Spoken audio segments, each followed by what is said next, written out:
السلام علیکم ورحمۃ اللہ وبرکاتہ۔ الحمد للہ کفا وسلام علی عبادہ الذین اصطفیٰ، اما بعد۔ محترم ناظرین، چند دنوں بعد انگریزی سال عیسوی کا نیا سال 2023 آنے والا ہے۔ تمام مذاہب اور قوموں میں تہوار اور خوشیاں منانے کے مختلف طریقے ہیں۔ ہر ایک تہوار کا کوئی نہ کوئی پس منظر ہے، اور ہر تہوار کوئی نہ کوئی پیغام دے کر جاتا ہے، جن سے نیکیوں کی ترغیب ملتی ہے اور برائیوں کو ختم کرنے کی دعوت ملتی ہے۔ لیکن لوگوں میں بگاڑ آنے کی وجہ سے ان میں ایسی بدعات اور خرافات بھی شامل کر دی جاتی ہے کہ ان کا اصل مقصد ہی فوت ہو جاتا ہے۔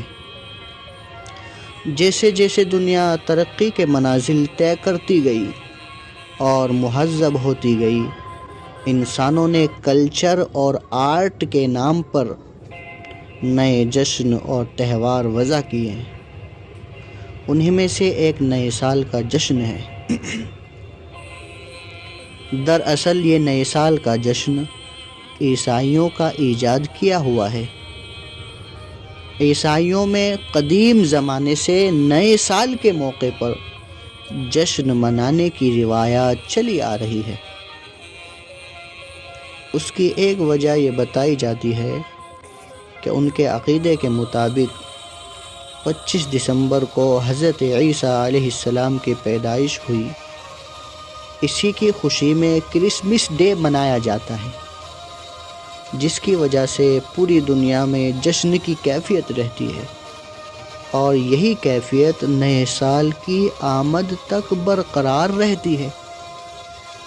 نئے سال کے جشن میں پورے ملک کو رنگ برنگی لائٹوں اور قمقموں سے سجایا جاتا ہے،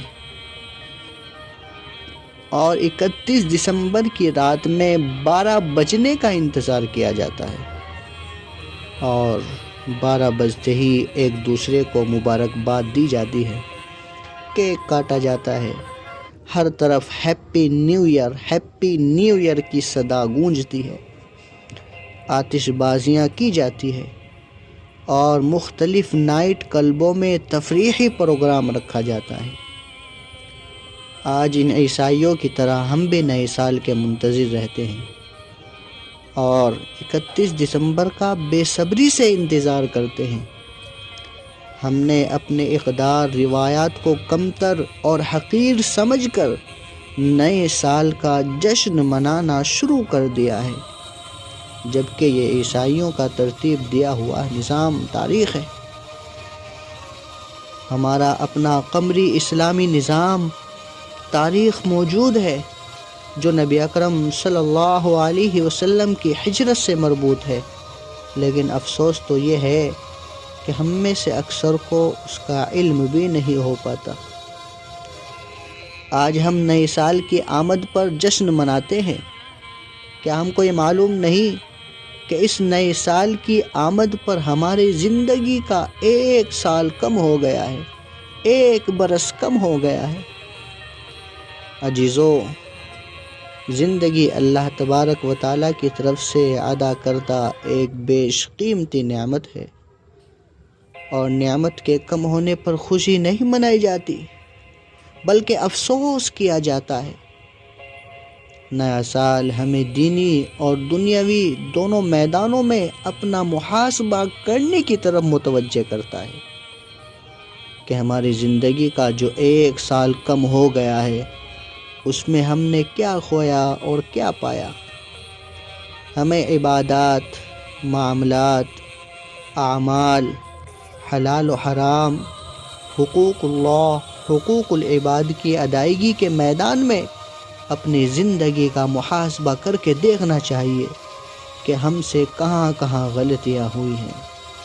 اس لیے انسان دوسروں کی نظروں سے تو اپنی غلطیوں اور کوتاہیوں کو چھپا سکتا ہے، لیکن خود کی نظروں سے نہیں بچ سکتا۔ اس لیے نبی اکرم صلی اللہ علیہ وسلم کا ارشاد ہے کہ تم خود اپنا محاسبہ کرو قبل اس کے کہ تمہارا حساب کیا جائے۔ اس لیے میرے بھائیوں، اس نئے سال کے جشن منانے سے اپنا پرہیز کرے اور اپنے حبیب صلی اللہ علیہ وسلم کے طریقے کے مطابق اپنی زندگی گزارے، اللہ کے حکموں کے مطابق اپنی زندگی گزارے، ان خرافات اور بدعات سے بچ کر اپنی زندگی گزارے۔ اللہ تبارک و تعالی ہمیں صحیح سمجھ اور عقل سلیم عطا فرمائے۔ وما توفیقی الا باللہ۔